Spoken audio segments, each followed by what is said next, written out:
আসসালামু আলাইকুম। এই মুহূর্তে আসলে সৌদি আরব আছি, আর এই মাত্র একটা গাড়ি অ্যাক্সিডেন্ট হলে দেখেন, ওই ডাইন পাশ দিয়ে একটা গাড়ি আসতে যায় সরাসরি কিন্তু ওই যে দামি গাড়িটা আছে ওই গাড়িটা লাগাই দিছে। এই গাড়িটার মালিক হইতেছে সৌদি আরবিয়ান, আর বাম পাশে যে আছে ও হয়তো বা অন্য কোনো দেশের নাগরিক, হয়তো বা সরাসরি আজনবী আর কি। তা যাই হোক, এই দেশের একটা জিনিস খুবই ভালো লাগে, একজন যদি একজন ইচ্ছাকৃতভাবে মাইরে দেয় তাহলে কোনো কারণেই তার গায়ের উপর হাত দেওয়ার কোনো নিয়মকানুন কিন্তু সৌদি আরবে নাই। এই জিনিসটা আসলে খুবই ভালো লাগে। আপনার যদি ইচ্ছাকৃতভাবে কোনো সময় মাইরে দেয় তাও কিন্তু আসলে সরাসরি তার গায়ে হাত দেওয়ার কোনো নিয়মকানুন নাই। এই জিনিসটা সৌদি আরবে আসলে খুবই ভালো লাগে। তা যাই হোক, এখন সরাসরি পুলিশ আসবে, পুলিশ আসার পরবর্তীতে দেখবে যে কার দোষ ছিল কার ভুল ছিল। সরাসরি আসার পরে দোষ দেখার পরবর্তীতে কিন্তু গ্রামা লাগাই দিবে। গ্রামা যেমন বলতেছে, আপনার যেহেতু গাড়িতে ইন্স্যুরেন্স আছে সেক্ষেত্রে আসলে গ্রামা লাগাবে, যাতে আসলে কারোই কোনো ক্ষতি হওয়ার সম্ভাবনা কিন্তু নাই। সরাসরি কিন্তু কোম্পানি বহন করবে, আর এই দায়িত্ব সম্পূর্ণ কিন্তু কোম্পানির। যদি এখানে 10,000 রিয়াল, 20,000 রিয়াল, যদি 30,000 রিয়ালও গ্রাম আসে তাও কিন্তু সরকার এটাকে বহন করবে। এই হলো সিস্টেমটা, খুবই ভালো লাগে। দেখেন, ওরা অ্যাক্সিডেন্ট করার পরে সরাসরি এসে কিন্তু হাত মেলামেলি করছে, এরপরে হ্যান্ডশেক করছে, হাসাহাসি করছে, তারপরে কিন্তু কেউ কারো গায়ে হাত দেয় নাই অথবা কেউ কারো উপরে রাগান্বিত নাই। যাই হোক, এখন সরাসরি পুলিশ আসবে, পুলিশ এসে দেখবে যে কার দোষ আর কার গুণ, দেখার পরবর্তীতে একটা ফাইন করবে বা একটা ঝামেলাটা মিটাই দিবে। আসলে এই আইন কারণটা খুবই ভালো, কারণ বাংলাদেশে যদি অ্যাক্সিডেন্ট হইতো এতক্ষণ হাতাহাতি শুরু হয়ে যেত, সাধারণ পাবলিক এসে জড়ো হয়ে যেত। আর এখানে দেখেন, যেহেতু কোনো পাবলিক আসলে গুরুতর আহত হয় নাই, যার কারণে এইখানে কিন্তু আপনার কোনো নাই আর কি, কোনো সাধারণ পাবলিকও আসে নাই। আর আপনাদেরকে সবসময় বলবো, গাড়ির অল্প রাস্তায় হোক আর বেশি রাস্তায় হোক সবসময় সিট বেল্ট সাথে রাখবেন। এই যে অবস্থা হয়েছে, এই যে আপনার বাম পাশের যে গাড়িটা আছে, এই যে বাম পাশের যে গাড়িটা আছে, এই গাড়িটা কিন্তু ওই লেনের উপর থেকে এই লাইনে চলে আইছে, আর সামনে দিয়েও যাইতেছিল, আর ও মিন্দে যাইতেছিল, আইসে কিন্তু চরাত করে গাড়িটা ঘুরলে দিয়ে এখানে চলে আইছে। তাই মধ্যে যদি গাড়ির সিট বেল্টটা না থাকতো তাহলে কিন্তু খুবই ভয়াবহ একটা অবস্থা হইতো। তো যাই হোক, সবাই আসলে সতর্কভাবে গাড়ি চালাবেন, এটাই আমার প্রত্যাশা। অনেক কথাই বললাম, একটা শিক্ষণীয় ভিডিও ছিল। তা যাই হোক, সবাই ভালো থাকবেন। আর এখন আসলে বিকালবেলা আমি যাব কাজের জন্য, আমি কাজে বেরোয় গেছি অলরেডি। তাই এখানে অ্যাক্সিডেন্ট দিয়ে একটু দাঁড়াইলাম যে পরিস্থিতিটা কেমন।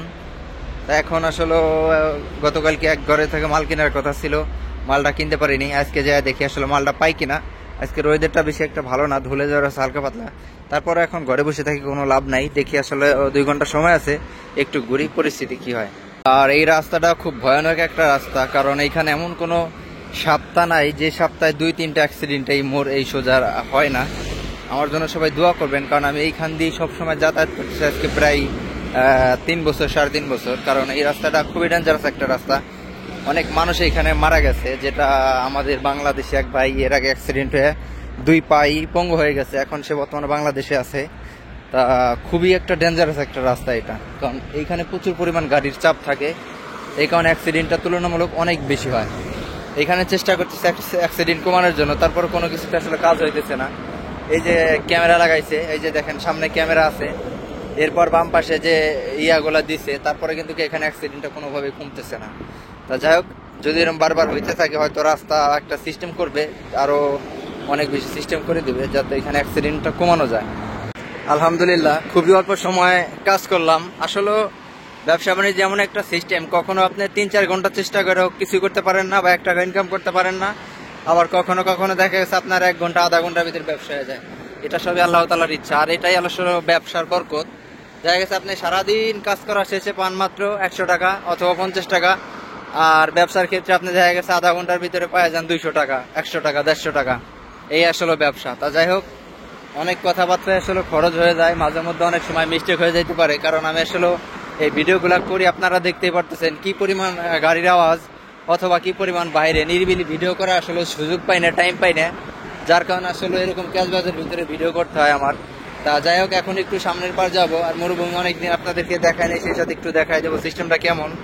অনেকেই বলেন ভাই আসলে সৌদি আরবে যতটা গরম বলেন, আসলে অতটা গরম নাই। যে দেখেন, সাধারণত এখানে কিন্তু বৃষ্টি নামলে পানি থাকে, অথবা কিন্তু এখানে যে দেখতেই পারতেছেন বৃষ্টি নামলে কিন্তু এখানে পানি জমে, আর এইখানের ঘাস কিন্তু ময়ূরে একদম সাদা হয়ে গেছে বা লাল হয়ে গেছে।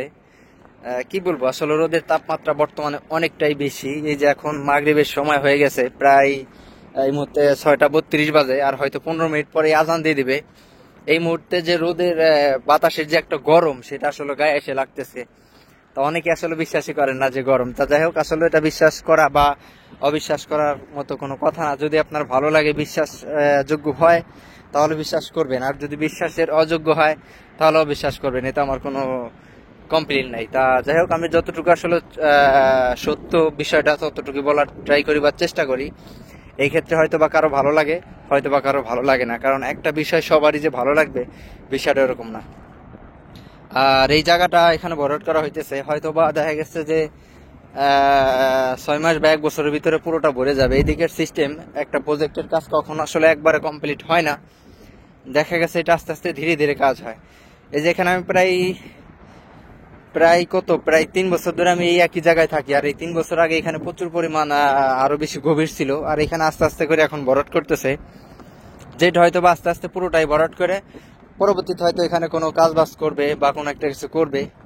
তা সৌদি আরবের ভিতরে সব থেকে কষ্টের কোনো কাজ যদি থেকে থাকে, যারা আসলে যে এই সমস্ত মরুভূমির ভিতরে আসলে কাজ করে, যে দেখেন এটা আসলে মরুভূমি বলা যাবে না, কারণ এটার চতুর্থ সাইডটা হইতেছে এমন একটা সিস্টেম যেখানে আসলে মাঝখানে সামান্য পরিমাণ একটু মরুভূমি। এখানে মরুভূমি বললে একেবারে বিষয়টা ভুল হবে। তাই এখান দিয়ে যাই হোক যা খুব টাফ, কারণ যদি হঠাৎ পড়ে যায় তাহলে অবস্থা কিন্তু খারাপ হয়ে যাবে। যাই হোক, তারপরও সব থেকে কষ্টের কাজ যদি থেকে থাকে সৌদি আরবের ভিতরে, এই মরুভূমিতে যারা কাজ করে তাদের জন্য সব থেকে বেশি কষ্ট। কারণ সৌদি আরবে মাঝে মধ্যেই ধুলাঝড় হয়, আর এই ধুলাঝড় এত পরিমাণ বেশি হয় যেটা আসলে ধারণার বাইরে, এত পরিমাণ বেশি হয়। এই হুট করে দেখা গেছে ধুলাঝড়টা শুরু হয়ে যায়, আবার হুট করে দেখা গেছে শেষ হয়ে যায়। তা এই ছিল এখনকার মতো বিষয় বলার জন্য। এই ভিডিওতে আসলে তেমন কিছু বলতে পারলাম না, তবে ছোট্ট একটা বিষয় জানিয়ে রাখি আপনাদেরকে। এই মুহূর্তে আসলে যারা সৌদি আরবে আসতে চান তাদের আসলে কত টাকা লাগতে পারে।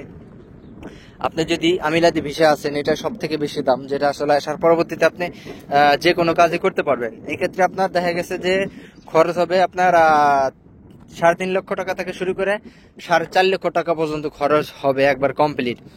এক্ষেত্রে অনেকে বলতে পারেন যে ভাই 3.5 লক্ষ থেকে 4.5 লক্ষ টাকা কিভাবে লাগে, 1 লক্ষ টাকার একটা ফারাক কিভাবে হয়। এটা আসলে ভাই যার যার বিজনেসের উপরে ডিপেন্ড করে। অনেকে আছে অল্প ব্যবসা করবে, সেক্ষেত্রে দেখা গেছে যে 3.5 লক্ষ টাকা হইতে পারে বা লাগতে পারে। আর দেখা গেছে যারা আসলে কনফার্ম কিছু টাকা ব্যবসা এখান থেকে করবে, হয়তো 20-30 হাজার বা 50,000 টাকা ব্যবসা করবে, সেই ক্ষেত্রে দেখা গেছে 4.5 লক্ষ টাকা কমপ্লিটের ভিতরে হয়ে যাবে। তবে এই ক্ষেত্রে আপনার আকামা থাকতে হবে অবশ্যই। 12 মাসের আকামা মানে আকামা ইকামা একই কথা, 12 মাসের ইকামা আপনার থাকতেই হবে। যদি 12 মাসের ইকামা থাকে তাহলে আপনার 4.5 লক্ষ টাকা দিয়ে আসার পরও কোনো লস হবে না। আর যদি আপনার ইকামা 3 মাসের দিয়ে দেয় তাহলে কিন্তু একটা বিপদের ভিতরে পড়বেন। এর জন্য যার সাথে কন্ট্যাক্ট করবেন তার সাথে আগে ভালোভাবে বুঝে পড়ে তারপরে কথাবার্তা কমপ্লিট করবেন যে আমি কত মাসের ইকামা পাবো। সংক্ষিপ্ত কথা, এই দেশে আসার পর কত মাস আপনি বৈধতা থাকতে পারবেন, আপনার কোনো টাকা খরচ হবে না। এটা ভালো করে তার সাথে কথাবার্তা করে পাকাপোক্ত হইয়া এরপরে আপনি টাকা জমা দেবেন, পরবর্তীতে ভিসা প্রসেসিং এ সরাসরি এই দেশে আপনি চলে আসতে পারবেন। তা যাই হোক, একটা ধারণা আপনাদেরকে দিয়ে দিলাম, আশা করি সবার কাছে ভালো লাগছে। তা ভিডিও লম্বা করবো না। যাই হোক, সবাই ভালো থাকবেন, সুস্থ থাকবেন। আর সৌদি আরবের রিলেটেড যে কোনো কিছু জানার প্রয়োজন থাকলে অবশ্যই আমাকে বলতে পারেন। তাই এই মুহূর্তে রেখে দেবো। ভালো থাকবেন, সুস্থ থাকবেন। আসসালামু আলাইকুম। এই যে দেখেন কথার ভিতরে আসলে ধুলাঝড়, ওই যে দেখেন এই যে দেখতে পারতেছেন এখানে কি পরিমাণ ধুলাঝড় হইতেছে, বাতাস একদম উথাল পাতাল করে ফেলায়। তাই এরকম হুট করে সৌদি আরবের ওয়েদার ভালো থাকে, হুট করেই ওয়েদার খারাপ হয়ে যায়।